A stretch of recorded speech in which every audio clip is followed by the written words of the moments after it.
नमस्कार, राज्यसभा टीवी में आपका स्वागत है। आपके साथ मैं हूं अंकिता। खबरों की शुरुआत करेंगे इस वक्त की सुर्खियों के साथ। राज्यसभा में अमर्यादित व्यवहार के लिए नियम 256 के तहत 8 सांसद निलंबित। मौजूदा सत्र की बाकी बैठकों में नहीं हो सकेंगे शामिल।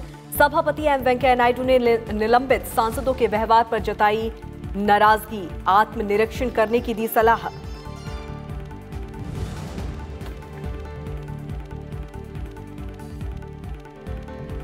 राज्यसभा में उपसभापति हरिवंश के खिलाफ अविश्वास प्रस्ताव से जुड़ा संकल्प खारिज।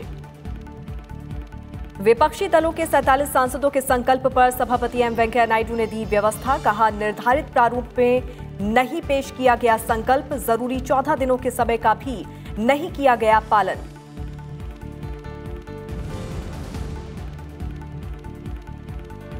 प्रधानमंत्री नरेंद्र मोदी ने कहा, सरकार किसानों को न्यूनतम समर्थन मूल्य देने के लिए प्रतिबद्ध। विपक्ष पर देश को गुमराह करने का लगाया आरोप। वीडियो कॉन्फ्रेंसिंग के जरिए बिहार में 14,000 करोड़ रुपए की लागत वाली 9 राजमार्ग परियोजनाओं की रखी आधारशिला। राज्य में 45,945 गांवों को ऑप्टिकल फाइबर इंटरनेट सेवा की भी दी सौगात।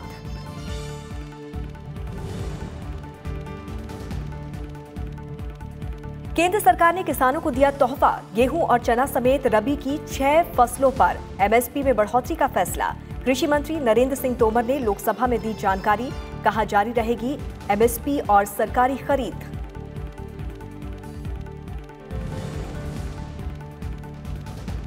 देश में कोविड-19 से ठीक होने की दर 80% से हुई अधिक। लगातार तीसरे दिन 90,000 से अधिक रोगी हुए ठीक। पिछले 4 महीने में पहली बार कोरोना वायरस से संक्रमित होने वाले मरीजों के साप्ताहिक आंकड़े में आई कमी।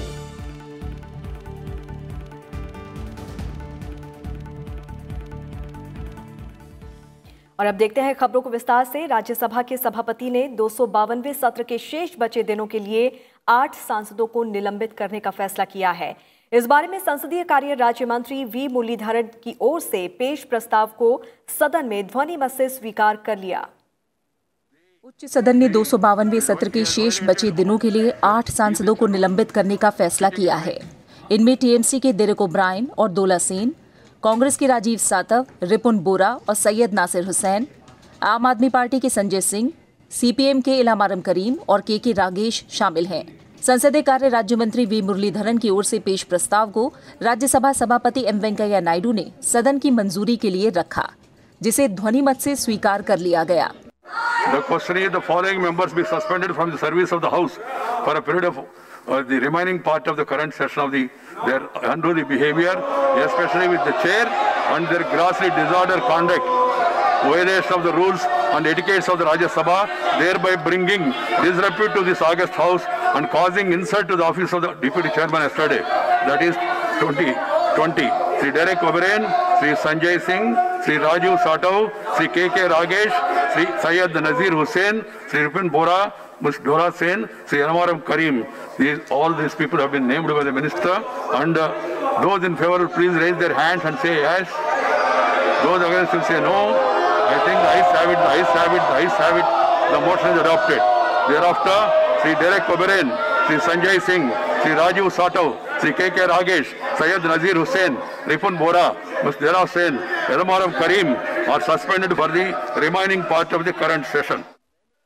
इससे पहले प्रस्ताव में सरकार की ओर से संसदीय कार्य राज्य मंत्री ने 20 सितंबर को कृषि से संबंधित 2 अहम विधेयकों को पारित किए जाने के दौरान 8 सांसदों के आचरण को अमर्यादित और नियम परंपराओं से परे बताया। Gross disorderly conduct in the violation of the rules and etiquettes of Rajya Sabha, thereby bringing disrepute to this august House and causing insult to the office of Honorable Deputy Chairman yesterday, that is the 20th September 2020. I named the following persons: Sri Derek Oberyn, Sri Sanjay Singh, Sri Rajiv Satav, Sri K.K. Ragesh, Sri Syed Nazir Hussain, Sri Ripun Bora, Ms. Dola Sen and Sri Elamaram Karim. Rajya Sabha की प्रक्रिया और कार्य संचालन विषयक नियमों का नियम 256 सदस्यों के निलंबन से संबंधित है। इसमें 3 अहम बिंदु हैं। पहला, सभापति जरूरी समझें तो उस सदस्य का नाम ले सकेंगे जो सभापति के अधिकार की उपेक्षा करे या जानबूझकर बार बार सभा के काम में बाधा डालकर उच्च सदन के नियमों का दुरुपयोग करे। दूसरा, अगर किसी सदस्य का सभापति की ओर से इस तरह नाम लिया जाए तो सभापति एक प्रस्ताव पेश किए जाने पर किसी संशोधन, स्थगन या वाद विवाद की अनुमति न देकर तत्काल इस पर मत लेंगे कि संबंधित सदस्य राज्यसभा की सेवा से ऐसी अवधि तक निलंबित किया जाए जो सत्र की शेष अवधि से अधिक नहीं होगी। लेकिन राज्यसभा किसी भी समय प्रस्ताव किए जाने पर संकल्प कर सकेगी कि निलंबन समाप्त किया जाए। इस नियम के तहत निलंबित सदस्य तुरंत राज्यसभा की परिसीमा से बाहर जाएगा। संविधान के अनुच्छेद 118(1) के तहत संसद के दोनों सदनों के नियम और प्रक्रिया तय करने की शक्तियां सभा को दी गई हैं। राज्यसभा ने समितियां बनाकर और व्यापक विचार करके अपने प्रक्रिया और कार्य संचालन के नियम बनाए हैं। इन्हें 2 जून 1964 को मंजूरी मिली और ये 1 जुलाई 1964 से प्रभावी हुए। नियमों में बदलाव की पहल सभापति की ओर से की गई है, जो काफी आगे बढ़ चुकी है। अरविंद कुमार सिंह के साथ कृति मिश्रा, राज्यसभा टीवी। राज्यसभा में विपक्षी दलों के सांसदों के असंसदीय व्यवहार को लेकर सभापति एम वेंकैया नायडू आहत हैं। उन्होंने कहा कि सांसदों का ये व्यवहार बेहद दुर्भाग्यपूर्ण और निंदनीय है। सभापति ने सांसदों को उनके व्यवहार के लिए आत्मनिरीक्षण करने की सलाह भी दी। राज्यसभा में रविवार को विपक्षी दलों के सांसदों का जो व्यवहार देखने को मिला वो पूरी तरह से अस्वीकार्य, दुर्भाग्यपूर्ण और निंदनीय है। सभापति एम वेंकैया नायडू ने उच्च सदन में हुए घटनाक्रम पर कड़ी नाराजगी जताते हुए ये टिप्पणी की। This is very unfortunate, it unacceptable and also condemnable. It tarnishes the image of Parliament, particularly the Elders' House. So climbing on the bench, dancing, shouting in the well, tearing papers, breaking the mics, obstructing Deputy Chairman from his duties, throwing papers, rule book on Deputy Chairman, is it a parliamentary standard? If marshals were not called on time, what would have happened to the Deputy Chairman? I am worried. I suggest to the members, please, we are giving advice to the general public. We ourselves do not practice a safe distance. Do not follow what has been advised. This is really very unfortunate and condemnable. सभापति M Venkaiah Naidu ने कहा कि संसद विभिन्न मुद्दों पर बहस, चर्चा और विचार विमर्श के लिए है। उन्होंने कहा कि सदस्यों को अनियंत्रित आचरण की अनुमति नहीं दी जा सकती। सभापति ने सांसदों को उनके व्यवहार के लिए आत्मनिरीक्षण करने की सलाह भी दी। I only suggest to the members of parliament, please do some introspection. If you have any problem, the only way is discuss, debate and decide. सभापति ने ये भी कहा कि रविवार को कृषि संबंधी विधेयकों के पारित किए जाने के समय उपसभापति ने सदन की परंपरा, प्रक्रिया और नियमों का पूरी तरह पालन किया। I have gone through this entire proceedings of the House held yesterday in the light of the allegations made by leader of the opposition and other members, and observed that the Deputy Chairman has persistently requested the members to go to their seats and participate in the debate and move amendments. Obviously, in view of the continuous disruption of the House, the division could not have taken place. उच्च सदन में रविवार को कृषि संबंधी विधेयकों पर चर्चा के दौरान कुछ विपक्षी दलों के सांसदों की ओर कार्यवाही में गतिरोध उत्पन्न करते हुए अमर्यादित और असंसदीय व्यवहार किया गया था। कृति मिश्रा, राज्यसभा टीवी। राज्यसभा के उपसभापति हरिवंश के खिलाफ विपक्ष की ओर से आज लाया गया अविश्वास प्रस्ताव से संबंधित संकल्प खारिज हो गया। सभापति एम वेंकैया नायडू ने उचित प्रक्रिया का पालन नहीं किए जाने के चलते इस संकल्प को खारिज कर दिया। सभापति ने ये व्यवस्था दी कि 47 विपक्षी सांसदों की ओर से पेश किया गया संकल्प निर्धारित प्रारूप में नहीं था और इसके लिए जरूरी 14 दिनों के समय का भी पालन नहीं किया गया। नियमों के मुताबिक राज्यसभा के सदस्य चाहे तो बहुमत से प्रस्ताव पारित कर उपसभापति को पद से हटा सकते हैं, लेकिन इस प्रस्ताव को तभी आगे बढ़ाया जा सकता है जब इस बारे में 14 दिन पहले नोटिस दिया गया हो।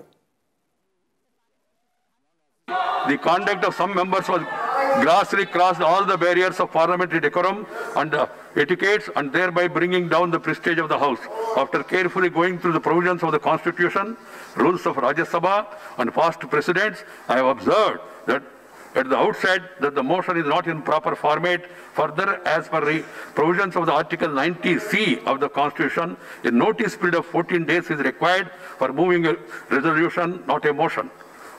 As the House is going to be adjourned Sunday on 1st 2020 as per the present schedule, notice does not complete the required period of 14 days. Hence, I rule that the motion given by the LOP and other members is not admissible. Rajya Sabha की कार्यवाही में विपक्षी दलों के सदस्यों की ओर से कई बार व्यवधान पैदा किया गया। मॉनसून सत्र की बाकी अवधि के निलंबित सदस्य निलंबन की कार्यवाही के बावजूद सदन में मौजूद रहे। सभापति एम वेंकैया नायडू ने निलंबित सदस्यों से कहा कि वो सदन की कार्यवाही का हिस्सा नहीं होंगे, ऐसे में वो सदन से बाहर चले जाएं। इसके बावजूद निलंबित सभी सदस्य सदन में मौजूद रहे और कार्यवाही में गतिरोध पैदा करते रहे, जिसके चलते सदन की कार्यवाही कई बार बाधित हुई। लगातार व्यवधान बने रहने के चलते सदन की कार्यवाही को दिन भर के लिए स्थगित करना पड़ा।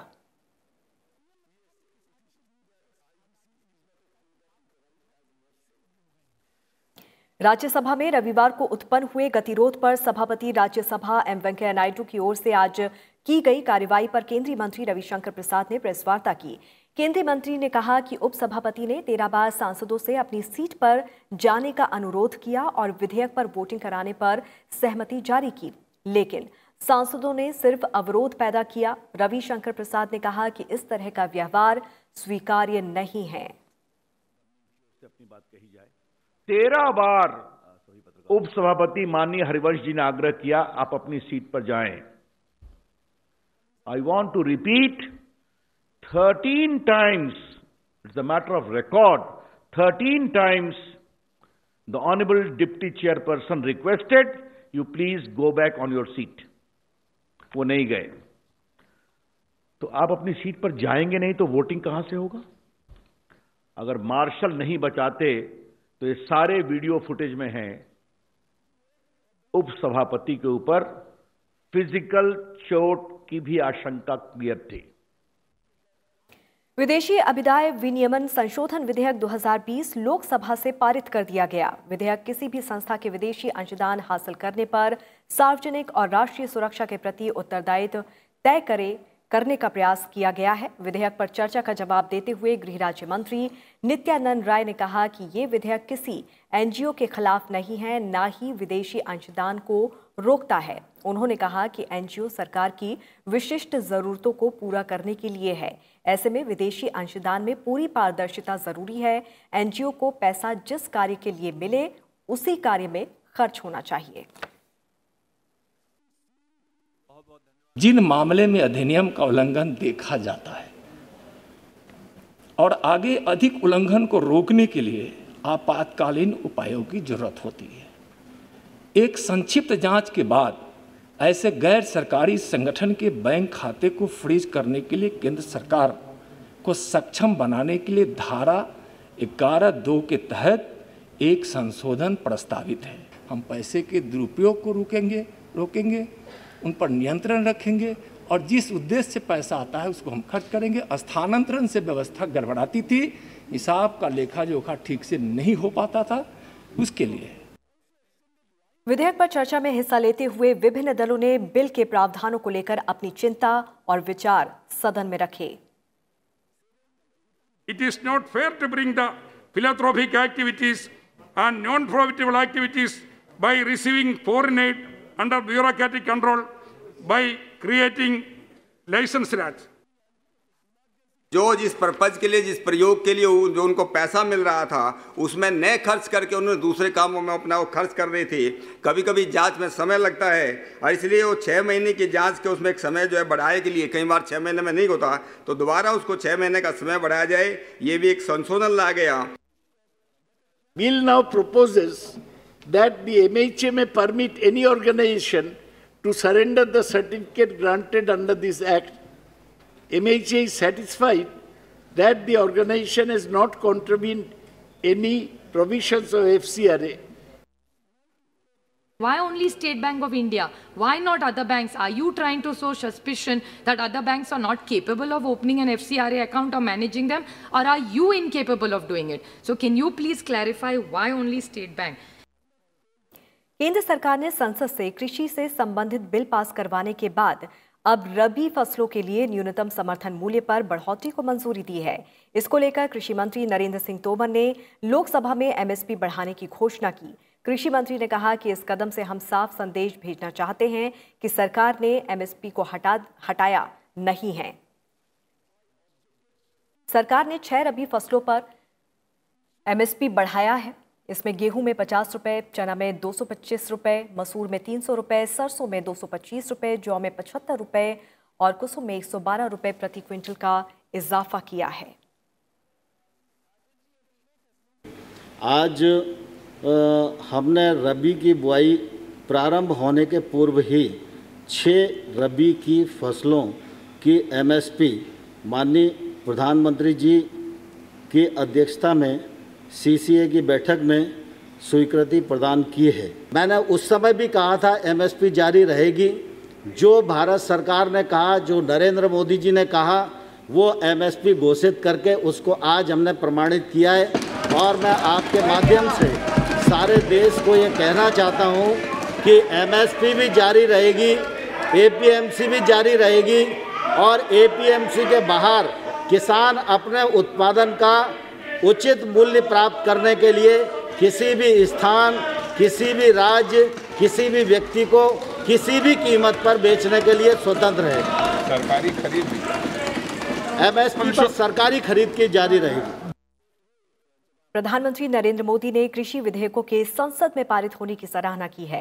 उन्होंने कहा कि इससे कृषि क्षेत्र में क्रांति आएगी। प्रधानमंत्री ने कहा कि कई दशकों से देश के किसान बिचौलियों से त्रस्त थे, जिससे उन्हें छुटकारा मिलेगा।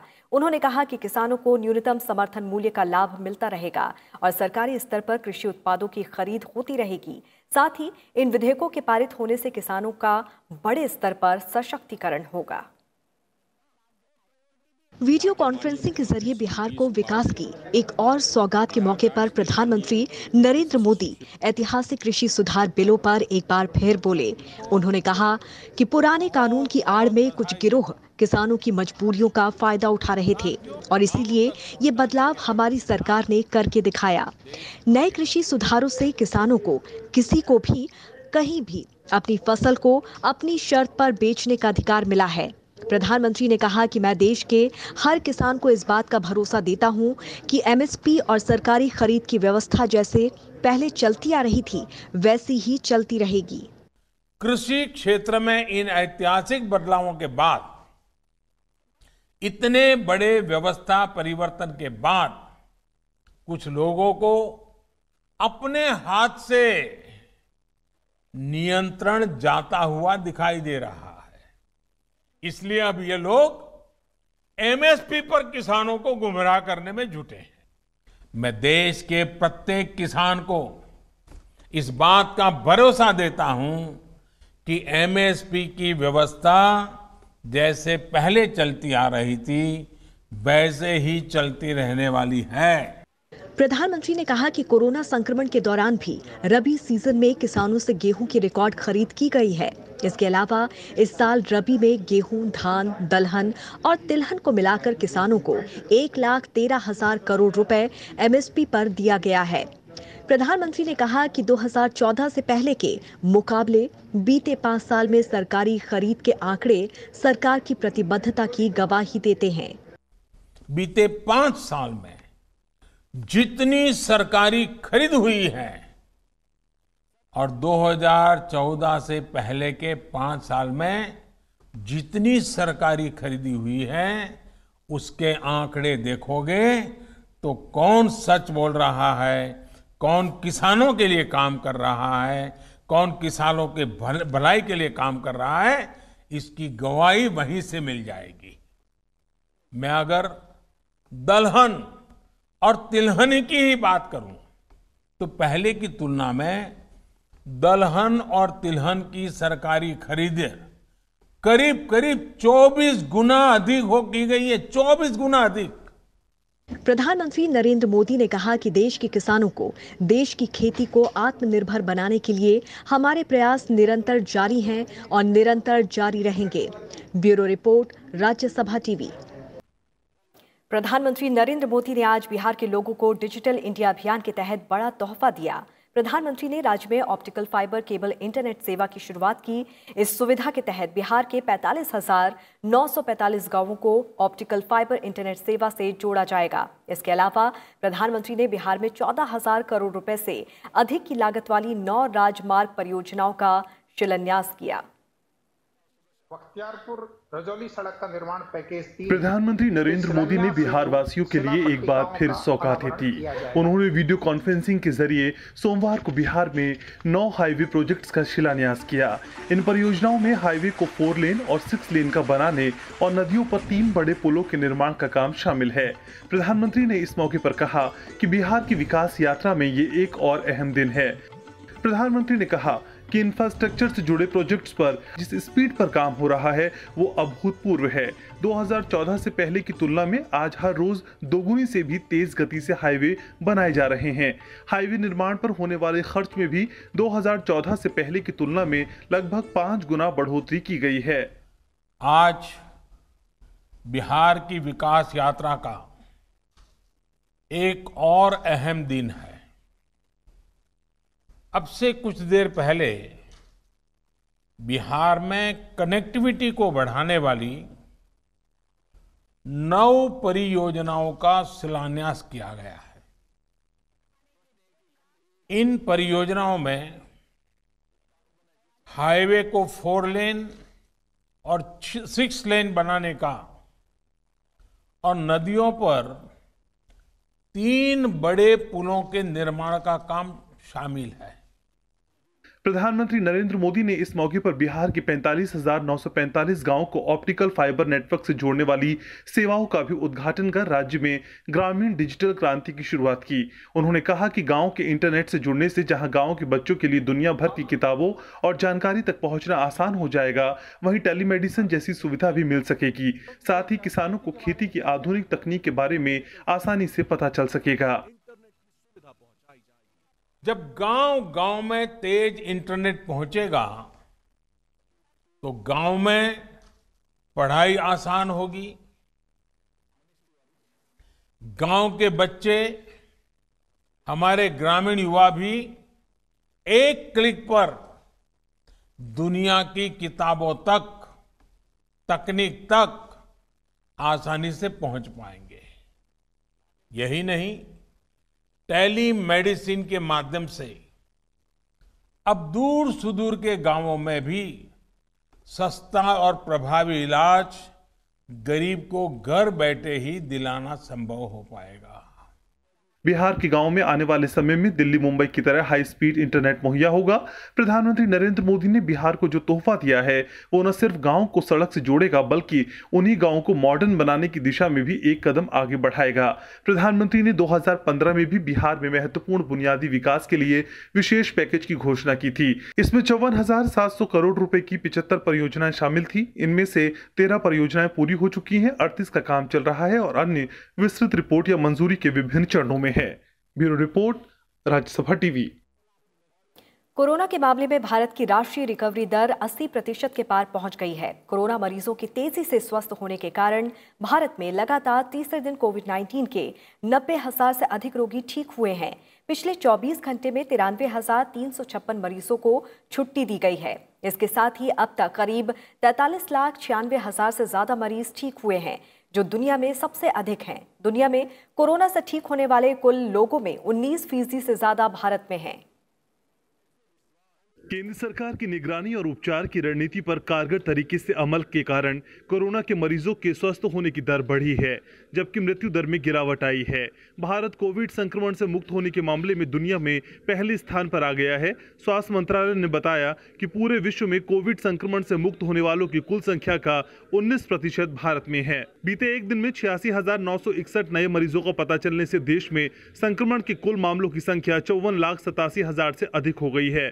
देश भर भर में सक्रिय रोगियों की कुल संख्या अब घट के 10,03,299 है। इस समय भारत में कोरोना महामारी की वजह से मृत्यु दर 1.60% है, जो दुनिया में सबसे कम है। पिछले 24 घंटों में महामारी से 1,130 मौतें हुई हैं, जिससे देश में कोविड-19 से जान गंवाने वालों की संख्या 87,882 हो गई है। ICMR के मुताबिक बीते 24 घंटे में 7 लाख से अधिक टेस्ट किए गए हैं। देश में अब तक 6 करोड़ 43 लाख से अधिक नमूनों का परीक्षण किया जा चुका है। देश में पिछले 4 महीने में पहली बार कोविड वायरस से संक्रमित होने वाले मरीजों के साप्ताहिक आंकड़े में कमी दर्ज की गई है। 14 से 20 सितंबर के दौरान कोरोना के कुल 6,41,153 मामले दर्ज किए गए हैं, जबकि उससे पहले 7 से 13 सितंबर के दौरान 6,41,814 मामले दर्ज किए गए थे। मई महीने के पहले हफ्ते से कोरोना संक्रमण के साप्ताहिक आंकड़े लगातार बढ़ रहे थे, जिनमें अब कमी आना राहत की बात है। Bureau report, Rajya Sabha TV. Corona के खिलाफ लड़ाई के साथ साथ आम जनजीवन भी धीरे धीरे सामान्य हो रहा है। अनलॉक 4 के तहत आज से कई राज्यों में आंशिक रूप से स्कूल खुल गए। इसके साथ ही विश्व प्रसिद्ध ताजमहल का पर्यटक दीदार करने लगे हैं। हालांकि फेस मास्क पहनना, उचित सामाजिक दूरी के मानकों का पालन करना अनिवार्य है। मुंह पर मास्क और कंधे पर स्कूल बैग लिए ये बच्चे अपने दोस्तों और अध्यापकों से लंबे अरसे बाद स्कूल में मिले। श्रीनगर, भोपाल, डिब्रूगढ़, विजयवाड़ा समेत अनेक जगहों पर इसी तरह 9वीं से 12वीं तक के बच्चे स्कूल गए और क्लास में पढ़ाई की। छात्र से लेकर टीचर क्लास में सुरक्षित दूरी और जरूरी एहतियात बरतते नजर आए। कई राज्यों में जहां आंशिक रूप से स्कूल खुले हैं, वहीं कई राज्यों ने कोविड-19 के संक्रमण से बचने के लिए अभी भी स्कूलों को बंद रखने का फैसला किया है। इनके अलावा कंटेनमेंट जोन के तहत आने वाले स्कूल बंद ही रहेंगे। स्कूल आने वाले बच्चों को अपने टीचर्स का निर्देशन और अभिभावकों की लिखित इजाजत लेनी है। जो मिस कर रहे थे वो चीज़ें हमें आज यहाँ स्कूल आके सब क्लियर हुई और बहुत अच्छा लग रहा है। और टीचर्स की अपीयरेंस पाकर भी बहुत खुशी हो रही है कि जो हमारे 12th की जो डाउट्स हैं वो क्लियर हो रहे हैं। सोशल डिस्टेंसिंग भी काफ़ी है और सब कुछ बहुत अच्छे से हुआ है। हर जगह सैनिटाइजर की व्यवस्था है, सब कुछ बहुत अच्छा चल रहा है और इस कंडीशन में हमारा स्कूल बहुत अच्छे से काम कर रहा है, तो हमें बहुत अच्छा लग रहा है। स्कूलों में मास्क और सोशल डिस्टेंसिंग को अनिवार्य किया गया है। साथ ही स्कूल आने वाले बच्चों और स्टाफ का तापमान चेक किया जा रहा है और जगह जगह पर सैनिटाइज किया जा रहा है। हमने फुल्ली अरेंजमेंट, सैनिटाइजेशन हो रही है। आप मुझे देख के लग ही रहा होगा आपको क्या सिस्टम है हमारा, कि प्रॉपर बच्चा जब स्कूल के अंदर एंटर करता है उनको ग्लव्स वगैरह, मास्क वगैरह सारे उनके चेक किए होते हैं, टेम्परेचर चेक होता है, सैनिटाइज किया जाता है। क्लासरूम हम थोड़ी देर के बाद सैनिटाइज कर रहे हैं, हर 1-1.5 घंटे के बाद सैनिटाइजेशन हो रही है, तो उसमें कोई इशू नहीं आएगा। इसके साथ ही कोविड संक्रमण के चलते बंद किया गया आगरा की शान ताजमहल का सोमवार को पर्यटकों ने दीदार किया। मुंह पर मास्क और थर्मल स्क्रीनिंग की जांच के बाद ही वो प्रवेश पा सके। स्मारकों में प्रवेश और निकास के रूट अलग किए गए। साथ ही स्मारक में ग्रुप फोटोग्राफी की अनुमति नहीं दी गई है। Still a good start. They have opened the Taj.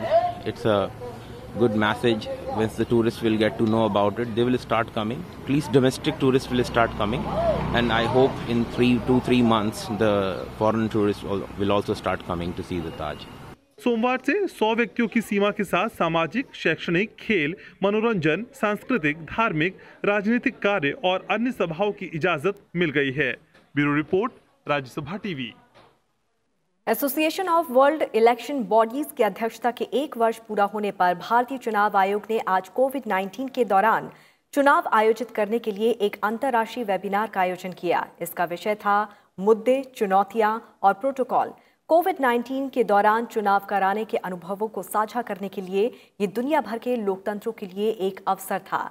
Webinar का उद्घाटन करते हुए भारत के मुख्य चुनाव आयुक्त और AWEB के अध्यक्ष सुनील अरोड़ा ने दुनिया भर में चुनाव प्रबंधन निकायों द्वारा सामना किए जाने वाले कठिन पूर्वानुमान की बात कही। उन्होंने दक्षिण कोरिया, ऑस्ट्रेलिया, ताइवान, मंगोलिया का उल्लेख किया, जो चुनावों के दौरान स्वास्थ्य और सुरक्षा सुनिश्चित करने के लिए आवश्यक विशाल व्यवस्थाएं करने के बावजूद अनुसूचित चुनावों से आगे बढ़ गए। उन्होंने कहा कि भारत में चुनाव मतदाताओं की बड़ी संख्या, भौगोलिक और भाषाई विविधता और भिन्न जलवायु परिस्थितियों के कारण विकट रूप से चुनौती देते हैं। बिहार की विधानसभा के आगामी चुनावों के पैमाने के बारे में विस्तार से बताते हुए उन्होंने उल्लेख किया कि अगले 2 से 3 दिनों के भीतर बिहार का दौरा करने पर निर्णय लिया जाएगा। आज अंतर्राष्ट्रीय शांति दिवस है। संयुक्त राष्ट्र ने 1981 में विश्व शांति दिवस मनाने की घोषणा की थी और इस दिन के जरिए दुनिया भर के देशों और नागरिकों के बीच शांति के संदेश का प्रचार और प्रसार किया जाता है। इस साल की थीम है शेपिंग पीस टुगेदर, जिसका लक्ष्य महामारी के इस दौर में दया, मानवता और आशा के साथ एकजुट होकर खड़े होना है। इस मौके पर उपराष्ट्रपति एम वेंकैया नायडू ने ट्वीट करते हुए लिखा कि आइए हम वैश्विक सौहार्द और विकास की दिशा में काम करें।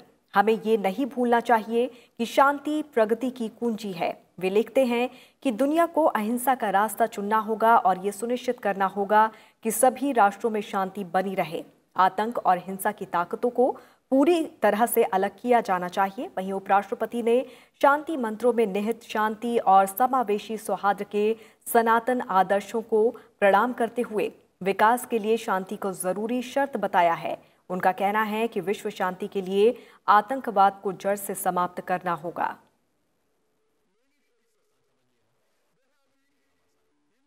और इसी के साथ इस बुलेटिन में फिलहाल इतना ही। आप जुड़े रहिए राज्यसभा टीवी के साथ। नमस्कार।